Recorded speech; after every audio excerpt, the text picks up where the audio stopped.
حضور نکلے ہجرت کے لیے، آقا کریم ہجرت کے لیے نکلے، سفر ہجرت۔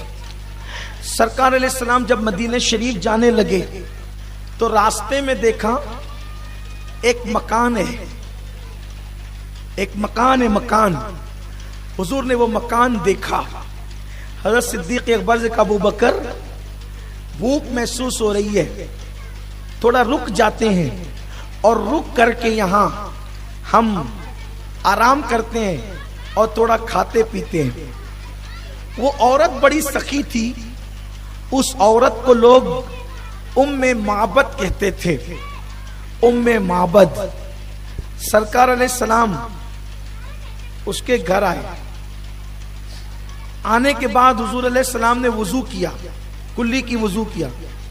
حضور نے جہاں وضو کیا اس وضو کے پانی کی برکت سے وہاں ایک درخت پیدا ہوا، سبحان اللہ سبحان اللہ۔ اس درخت میں پھل لگ گئے۔ جب حضور کا وصال ہوا تو وہ پھل جھڑ گئے۔ اسی طریقے سے خلفائے راشدین کا وصال ہوتا رہا تو بھی کبھی پتے جھڑے، اور جب امام علی مقام علیہ جد علیہ السلام کی شہادت ہوئی تو اس درخت سے خون نکلا۔ اس کو زمخشری نے اپنی تفسیر کشاف میں لکھا کہ حضور نے جو ہجرت کی کہ سفر میں وضو کیا تھا اس درخت کی شان یہ ہوئی۔ بہرحال اس کو میں نے شاید بیان کیا ہے مرکز پہ قیامت کی نشانیوں کے اندر، آپ اس کو دیکھ سکتے ہیں ادھر۔ تو کیا ہوا پھر؟ حضور نے وضو کیا، وضو کر کے آقا علیہ السلام اس عورت کے پاس آئے۔ اس کا شوہر جنگل میں بکریاں چرانے گیا ہوا تھا۔ سرکار آئے تو اس عورت نے حضور کو دیکھا، وہ بڑھیا تھی، یعنی اس کی عمر تھوڑی بڑی تھی۔ اس نے حضور کو دیکھا اور دیکھ کر اپنے بیٹے سے کہتی ہے بیٹا یہ کتنا خوبصورت ہے نا، اتنا خوبصورت میں نے کسی کو نہیں دیکھا۔ سبحان اللہ سبحان اور سرکار نے حضرت ابوبکر سے کہا ابو بکر اس کو کہو کہ ہم کھانا چاہتے ہیں، کوئی انتظام ہے؟ اس نے عرض کیا اچھا حضور نے نہیں مانگا، حضور کبھی کسی سے کچھ مانگتے نہیں تھے۔ حضرت صدیق اکبر سے کہا اس سے کہو۔ اس نے کہا کہ میرے گھر میں کچھ نہیں ہے، کیونکہ ہمارے آج کل ہمارے علاقے میں قحط چل رہا ہے، بہت پریشانی ہے، بکریاں بیمار ہو کر کے مر رہی ہے، بہت مشکل سے جنگل میں لے جاتے ہیں تو کچھ کھا پی کر کے آتی، دودھ وودھ نہیں دیتی۔ البتہ یہ ایک بکری بیمار پڑی ہوئی ہے، اور یہ بکری بانج بکری ہے، یہ بیمار پڑی ہوئی ہے، اور اس کے سوا کچھ نہیں ہے، میں کچھ مدد نہیں کر سکتی آپ کی۔ سرکار نے میں ابو بکر اس سے کہو کہ اس بکری سے ہم دودھ نکال لیں گے۔ اس نے ہنس کے کہا ابو بکر صدیق سے کہ اے جوان، یہ جو تیرا صاحب ہے کیا وہ بکریوں کے بارے میں معلومات نہیں رکھتا؟ یہ یہاں کے لوگ تو بکریاں پالتے ہیں، تو بکریوں کے بارے میں اس کو معلومات نہیں ہے کہ جو بکری بانج ہوتی ہے جس نے بچہ نہیں دیا ہوتا اس میں سے دودھ نہیں نکلتا؟ یہ کیسے کہتے ہیں کہ ہم اس سے دودھ نکال لیں گے؟ صدیق اکبر نے فرمایا یہ جو کہتے ہیں وہ کرتے ہیں، سبحان اللہ سبحان اللہ، یہ جو کہتے ہیں وہ کرتے ہیں، تو بول اجازت تو دے، یہ کریں گے۔ اس نے کہا اس میں تو اٹھنے کی طاقت نہیں، اس کا گودا بھی نہیں ہے اس کے پیروں میں، کھڑے نہیں ہو سکتی یہ بکری۔ فرمایا مائی تو بول تو صحیح، اجازت تو دے۔ ٹھیک ہے اگر تو بزید ہے جوان، لے جا بکری کو جو چاہے کر۔ ادھر صدیق اکبر اس بکری کو جو بیمار تھی، کھڑی نہیں ہو سکتی تھی، اٹھا کے لائے۔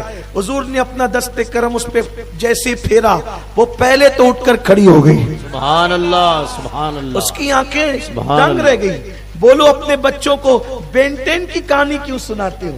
یہ محبوب خدا کا ذکر سبحان اللہ، بے شک اپنے بچوں کو یہ باکسنگ والے اور پتہ نہیں کیا کیا شیطان بت دکھاتے ہو۔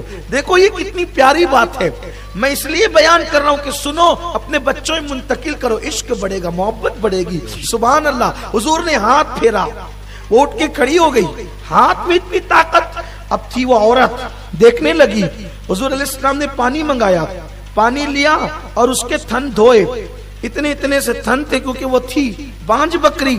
اللہ اکبر، جیسے حضور نے ہاتھ لگائے اس کے تھن بڑھتے چلے گئے، سبحان اللہ سبحان اللہ، اس کے تھن بڑھتے چلے گئے، اور جب تھن اس کے بڑھتے چلے گئے تو وہ تھن بھر گئے۔ اب وہ بانج بکری تھی، تھن بھر گئے، اس نے دیکھا یہ کیا ہو رہا ہے، اس لیے کہ جادو سے یہ سب نہیں کیا جا سکتا، لیکن جب دیکھا کہ تھن بھر گئے، حضور علیہ السلام نے بسم اللہ پڑھی اور کہا لا برتن لا، اس نے برتن دیا اور اس کے بعد حضور دودھ دھونے لگے، ایک برتن بھر گیا، کہا دوسرا لا، دوسرا بھر گیا، تیسرا لا، تیسرا بھر گیا، چوتھا لا، چوتھا بھر گیا، اس کے گھر کے جتنے برتن تھے سب دودھ سے بھر گئے۔ سبحان اللہ سبحان اللہ سبحان حضور نے خود پیا، صدیق اکبر کو پلایا اور اس کے بعد حضور چلے گئے۔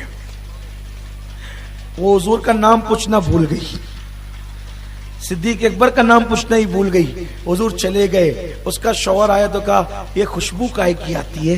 سبحان اللہ سبحان اللہ تو کہا کہ ایک برکت والا آیا تھا اسی کی خوشبو ہے۔ سبحان اللہ سبحان کہا میں تو بکریاں لے گیا تھا، یہ بیمار بکری پڑی تھی، اچھی کیسے ہوگی، اس میں تھن میں دودھ کے، کہا اس نے ہاتھ لگایا تو دودھ گیا، پورے برتن دودھ سے بھر گئے۔ تو اس نے کہا یہ کون آیا تھا، یہ کون آیا تھا، یہ کون آیا تھا، سبحان اللہ کون آیا تھا؟ سبحان اللہ تو اس نے کہا وہ برکت والا آیا تھا، بس یہی کہتی تھی کہ وہ برکت والا آیا تھا، وہ برکت والا آیا تھا، نام نہیں پوچھا، کہا برکت والا آیا تھا، وہ برکت والا آیا تھا، وہ کیسا تھا؟ ام معبد نے کہا، اب سنیے کیا کہتی ہے ام معبد نے کہا، وہ چلتا تھا تو ایسا لگتا تھا کہ جیسے ہرنے چلنے کا شعور خیرات کے طور پہ مانگ رہی ہے۔ سبحان اللہ رکے تو چاند، سبحان اللہ رکے تو چاند، چلے تو ہواؤں جیسا ہے، ہاں ہاں کیا بات ہے، رکے تو چاند چلے تو ہواؤں جیسا ہے، اسے میں دھوپ میں دیکھوں تو چھاؤں جیسا ہے، کیا بات ہے، سبحان اللہ اسے سبحان اللہ میں دھوپ میں دیکھوں تو چھاؤں جیسا ہے۔ وہ خرام ناز فرماتا تھا تو ہرنے اس سے چلنے کی خیرات مانگتی تھی۔ وہ اتنا ملی تھا، وہ اتنا ملی تھا کہ دور سے دیکھو یا نزدیک سے دیکھو دل اس سے پیار کرنے پہ مجبور ہو جاتا تھا۔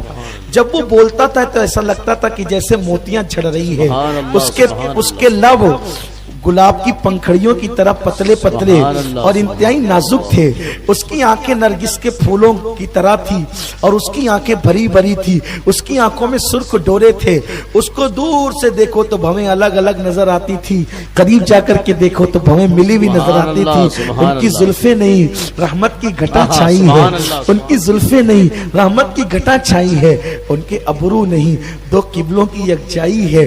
وہ جب بولتا تھا تو ایسا لگتا تھا کہ جیسے موتی چھڑ رہے ہیں۔ وہ بہت خوبصورت تھا، اس کے اندر برکت تھی، اس کے جسم سے خوشبو آتی تھی، اس کے جسم کا سایہ زمین پہ نہیں پڑتا تھا۔ اس کے ساتھ ایک شخص تھا، جب یہ ادائیں سنی نا تو اس کے شوہر نے کہا اس وقت تک کھانا نہیں کھاؤں گا جب تک اس برکت والے کا دامن نہ پکڑ لوں۔ تو کہا وہ گیا کدھر؟ تو کہا وہ یثرب کی طرف گیا، اس نے اپنے بچے کو لیا، بیوی کو لیا اور ساتھ چل پڑا۔ جب نکلے وہاں اور شہر مدینہ میں پہنچے تو آقا کی آمد کی دھوم مچی ہوئی تھی، حضور آئے ہیں حضور آئے ہیں، لیکن وہ جاتے تو اس کی بیوی نے کہا ہم نے نام تو نہیں پوچھا ہے کہ وہ ہے کیا، اس کا نام کیا ہے، کیسے پوچھیں گے، پتہ کیسے پوچھیں گے؟ تو ہر گھر پہ جا کے کہتے تھے تم نے برکت والے کو دیکھا ہے، تم نے برکت والے کو دیکھا ہے، تم نے برکت والے کو دیکھا ہے۔ اور کہتے تھے یہ برکت والا کون ہے ہمیں نہیں پتا، البتہ ہم کسی برکت والے کو نہیں جانتے، بس ایک برکت والے کو جانتے ہیں کہ چند دن ہوئے ہیں وہ مکے سے ہجرت کر کے ہمارے شہر میں آیا، یثرب کو مدینہ بنا دیا، خاک کو خاک شفا بنا دیا، پانی میں بھی برکت ہو گئی، گھر میں بھی برکت ہو گئی، سب جگہ برکت ہو گئی۔ تم اسی برکت والے کو تو نہیں پوچھ رہی ہو؟ کہا میں اس کا نام نہیں جانتی، حلیہ جانتی ہوں، اتنا خوبصورت ہے کہ میری آنکھوں نے کبھی نہیں دیکھا، چلتا ہے تو اس کے جسم کا سایہ نہیں پڑتا، اس کے جسم سے خوشبو آتی۔ کہا ہاں وہ برکت والا جس کو تو کہتی اسی کا نام محمد ہے، وہ آمنہ کا لال ہے۔ تو کہا مجھے لے چلو، تو جب دیکھا تو کہا یہ وہی تو ہے۔ اس کے بعد حضور نے دونوں کو دیکھ کر کے مسکرا دیا، ایسے مسکرائے کہ ان کا دل ہی چھین لیا۔ اور اس کے بعد اللہ اکبر، اس کی بیوی ام معبد نے شوہر سے کہا ابو معبد سے یہ وہی ہے، اللہ اکبر۔ شوہر نے قدموں میں سر رکھ دیا، کہا کہ میرے برتنوں کو بکری کے دودھ سے بھرا تھا، اب میرے سینے کو ایمان کے نور سے بھر دیجئے۔ اور وہ کلمہ پڑھ کے مسلمان ہو گئے۔ یہ اپنے نبی کی شان ہے۔